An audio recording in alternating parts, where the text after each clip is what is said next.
Hello everyone. सो आज actually हम लोग पढ़ने वाले हैं डी ब्रॉगली हाइपोथेसिस। ये एटॉमिक स्ट्रक्चर का नेक्स्ट लेक्चर है। ठीक है। सो डी ब्रॉगली हाइपोथेसिस एक्चुअल में दिया क्यों गया और इसके पीछे का साइंस क्या है, इसके बारे में आज हम लोग समझते हैं। ये बात आप लोग सबसे पहले जान लीजिए कि ये जो डी ब्रॉगली या कोई लोग इसको डी ब्रॉय भी बोलते हैं, आप जो भी इसको प्रोनाउंसिएट करो, ठीक है।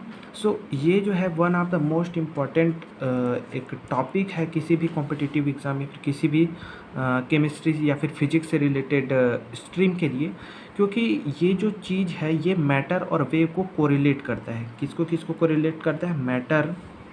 ये क्या करता है? ये जो डी ब्रॉगली हाइपोथेसिस है ये मैटर और वेव को कोरिलेट करता है। कोरिलेट करने का मतलब है कि एक दूसरे को रिलेट करता है, एक दूसरे को कनेक्ट करता है। सो डी ब्रॉगली हाइपोथेसिस क्या बताता है? एक्चुअल में जो डी ब्रॉय थे, जो साइंटिस्ट, ठीक है, मैं इसको डी ब्रॉय पढ़ता हूँ। सो जो डी ब्रॉय जो साइंटिस्ट थे उन्होंने क्या बोला? That he give the concept of matter wave. उन्होंने क्या बोला? उन्होंने कॉन्सेप्ट दिया कि इसका मैटर वेव का। मैटर वेव मतलब कि ऐसा वेव जो मैटर से एसोसिएटेड होता है, मतलब मैटर से प्रोड्यूस होता है। मैटर तो सभी को पता है, anything that have mass and occupy space is called matter. मतलब कोई भी चीज़ जो इस संसार में उपस्थित है वो क्या कहलाता है? मैटर कहलाता है। सो जो मैटर से जो वेव एसोसिएटेड होता है उसको बोलते हैं matter wave. That every moving particle, ठीक है, every moving particle has a wave associated with it. So D Broglie साहब ने क्या बोला? इन्होंने बोला कि कोई भी ऑब्जेक्ट जिसका मास m है वो अगर v वेलोसिटी से मूव कर रहा है स्पेस में, मतलब कि इस दुनिया में किसी भी जगह अगर कोई ऑब्जेक्ट जिसका मास m है वो अगर v वेलोसिटी से मूव कर रहा है, तो जब वो मूव करेगा, जब तक वो मूव करेगा तब तक वो क्या करेगा? कुछ ना कुछ वेव इमिट करेगा। क्या इमिट करेगा? वेव इमिट करेगा, जिसका वेवलेंथ क्या होगा? लैम्डा होगा। और ये जो वेव्स तब तक इमिट होंगे जब तक ये ऑब्जेक्ट क्या रहेगा? मूविंग स्टेट में रहेगा। मतलब जब तक ये मूव करता रहेगा तब तक मैटर वेव रिलीज़ होंगी। और उन्होंने इसके लिए क्या किया? उन्होंने इसके लिए फार्मूला दिया।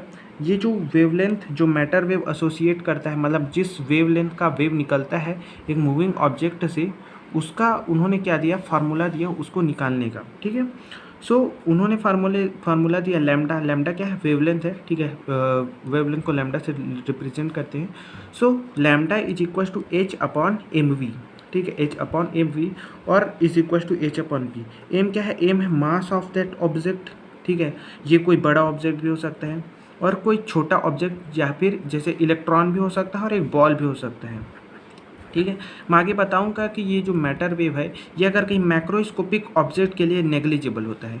इस चीज़ को आप बगल में नोट करके लिख लीजिए कि ये जो मैटर वेव का वेवलेंथ है, ठीक है, मैटर वेव का वेवलेंथ है वो मैक्रोस्कोपिक ऑब्जेक्ट के लिए नेग्लिजिबल होता है। मैक्रोस्कोपिक ऑब्जेक्ट के लिए नेग्लिजिबल होता है, मतलब उसको हम लोग क्या कर सकते हैं? वो तो कर सकते हैं, डिटेक्ट करना बहुत मुश्किल होता है। ठीक है, मैक्रोस्कोपिक ऑब्जेक्ट मतलब अगर कहीं मान लो, अगर कहीं कोई बोल दिया कि कोई यहाँ पर मान लो बोल दिया कि 250 ग्राम का एक बॉल है जो v वेलोसिटी मान लो 50 मीटर पर सेकंड की स्पीड से जा रहा है, तो इसका वेवलेंथ निकालो। तो जब आप h अपॉन एम वी में, जब h का वैल्यू, h क्या है? प्लैंक कांस्टेंट है, जिसका वैल्यू होता है 6.626 इंटू 10⁻⁻34 जूल सेकेंड। एच का वैल्यू यहाँ पुट करिएगा, मास केजी में पुट करिएगा, दैट इज़ 250 इंटू, है ना, इसको केजी में कन्वर्ट कर लीजिएगा। एम यहाँ पर पुट करिएगा, वेलोसिटी मीटर पर सेकेंड में पुट करिएगा, तो ये जो वेवलेंथ आएगा ये बहुत कम आएगा। ये up to the order of less than 10⁻⁻34, है ना, मतलब लेस देन 10⁻⁻30 मीटर, इससे कम के रेंज में आएगा मैक्रोस्कोपिक ऑब्जेक्ट के लिए। ठीक है। सो ये जो मैक्रोस्कोपिक ऑब्जेक्ट के लिए ये जो मैटर वेव है ये बहुत नेग्लिजिबल होता है। ठीक है।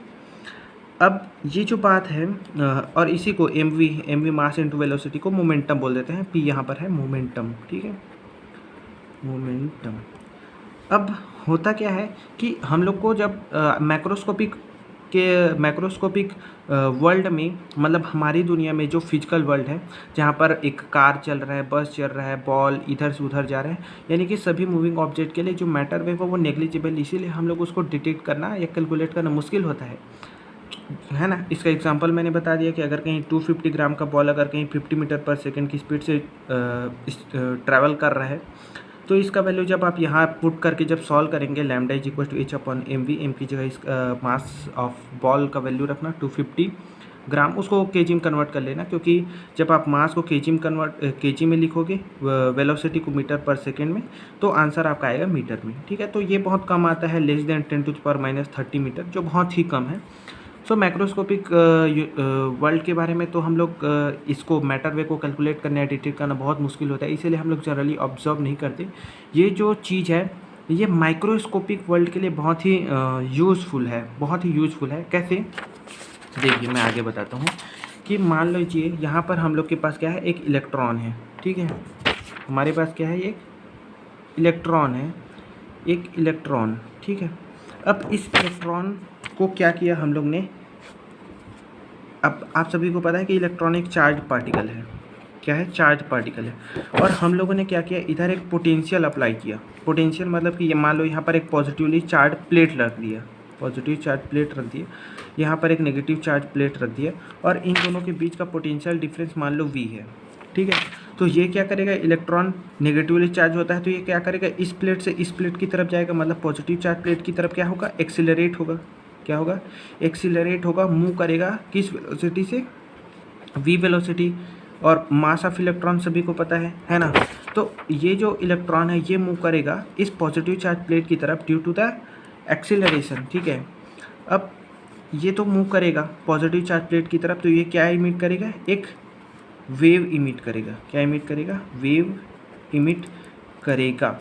और इसका कैलकुलेशन हम लोग ऐसे ही करेंगे, h है ना, Planck constant upon mass of electron into velocity of electron. So यहाँ पर फिर से हम लोग 6.626 इंटू 10⁻⁻34 मास ऑफ इलेक्ट्रॉन हम लोग पुट करेंगे। ठीक है, और यहाँ पर मास ऑफ इलेक्ट्रॉन पुट करेंगे, यहाँ पर वेलोसिटी ऑफ इलेक्ट्रॉन। तो यहाँ से हम लोग का जो वेवलेंथ निकल के आएगा वो न्यूमेरिकली प्रैक्टिकली फिजिबल रहेगा। मतलब कि यहाँ पर जो वेव का जो वेवलेंथ का जो ऑर्डर निकल के आएगा वो डिटेक्टेबल रहता है। डिटेक्टेबल मतलब कि जिसको हम लोग डिटेक्ट कर सकते हैं। मतलब ये माइक्रोस्कोपिक वर्ल्ड के लिए ये क्या हो सकता है, डिटेक्टेबल होता है। मतलब माइक्रोस्कोपिक वर्ल्ड में ये काफ़ी अच्छे से एक्सपेरिमेंटली प्रूव किया गया है कि एक मूविंग इलेक्ट्रॉन वेव इमिट करता है, जबकि मैक्रोस्कोपिक वर्ल्ड में ये पॉसिबल नहीं होता, बिकॉज जो वेवलेंथ का ऑर्डर आता है वो बहुत ही, उसका वेवलेंथ बहुत कम होता है मैक्रोस्कोपिक वर्ल्ड में, लेकिन माइक्रोस्कोपिक वर्ल्ड में वो डिटेक्टेबल होता है। ठीक है, क्योंकि माइक्रोस्कोपिक वर्ल्ड में जो उसका ऑर्डर आता है वो एंगस्ट्रॉम या पिकोमीटर के रेंज में आता है, और मैक्रोस्कोपिक में तो आप देख ही चुके हैं कि 10⁻30 से भी लेस देन के रेंज में आता है, इसीलिए उसको डिटेक्ट नहीं कर पाते हैं। सो अगर कहीं बोल दिया कि electron is accelerated with an kinetic energy, आप लोग को तो ऐसा दिया नहीं रहेगा कि वेलोसिटी ऑफ इलेक्ट्रॉन दे दिया, मास ऑफ इलेक्ट्रॉन तो चलो आपको पता भी है, तो आपको अगर कि काइनेटिक एनर्जी दे दिया तो आप ये वाला फार्मूला लगाएंगे h/√2m। ये फार्मूला आया कहाँ से, एक्चुअल में h/p है, तो जो ये जो फार्मूला यहाँ से है, काइनेटिक एनर्जी होता है हाफ ऑफ mv²। सो मास का मल्टीप्लाई कर देंगे ऊपर नीचे से, तो half of m² v² upon m, so half of p² upon m। So यहाँ से जो मोमेंटम का फार्मूला निकल जाएगा p is equal to √2m ke, जहाँ पर है m मास ऑफ इलेक्ट्रॉन और ke kinetic energy of electron. ठीक है, सो बेसिकली आप डायरेक्ट याद कर लो कि मोमेंटम p होता है p is equal to √2m ke, ये आप फिजिक्स में भी पढ़े होंगे। सो h/p, सो h के नीचे में √2m ke रख देंगे, तो ये है। लेकिन हम लोग को ये भी पता है कि जो काइनेटिक एनर्जी होता है वो E टाइम्स ऑफ V होता है। यहाँ पर E है अपना चार्ज ऑफ इन इलेक्ट्रॉन और V है अपना एक्सीलरेटिंग पोटेंशियल। एक्सीलरेटिंग पोटेंशियल मैंने बताया ना कि जो दो चार्ज प्लेट के बीच में जो पोटेंशियल डिफरेंस है, जिस पोटेंशियल डिफरेंस से इलेक्ट्रॉन को एक्सीलरेट किया गया उसको बोलते हैं एक्सीलरेटिंग पोटेंशियल। तो यहीं पर है E into V, E is charge and V is accelerating potential. आपको वो क्वेश्चन में सिंपली दे देंगे कि आपको इतना पोटेंशियल से इलेक्ट्रॉन को एक्सीलरेट किया गया, तो आप वेवलेंथ बताइए, तो आप इस फार्मूला को यूज करेंगे। आप इससे अच्छा है कि आप इस फार्मूला को यूज करोगे। ठीक है, ये वाला फार्मूला ज़्यादा आसान है। क्यों, क्योंकि ये जो न्यूमेरिकली ये ज़्यादा रिजॉल्व यूनिट है। मतलब कि ये क्या करे, न्यूमेरिकली आप लोग को क्या करेगा, आसानी पड़ेगा इसको सॉल्व करने में। ये होगा lambda is equal to √150 upon v, answer आएगा एंगस्ट्रोम में। ठीक है, जैसे आप लोग को बोल दिया कि the electron is accelerated with a potential difference of 50 volt, तो 150/50 सॉल्व करोगे तो एंगस्ट्रॉम में आप लोग का जो वेवलेंथ का रेंज मिल जाएगा। इसी को सॉल्व करके आया है 22.24/√v एंगस्ट्रॉम। तो ये बेसिकली 3-4 फार्मूले थे, आपको अच्छे से इसको नोट डाउन कर लो और हाँ अच्छे से इसको नोट डाउन कर लो। और ये बहुत ही इंपॉर्टेंट टॉपिक है, जो अच्छे से रिवाइज कर लो, बुक से क्वेश्चन लगा लो। All the very best.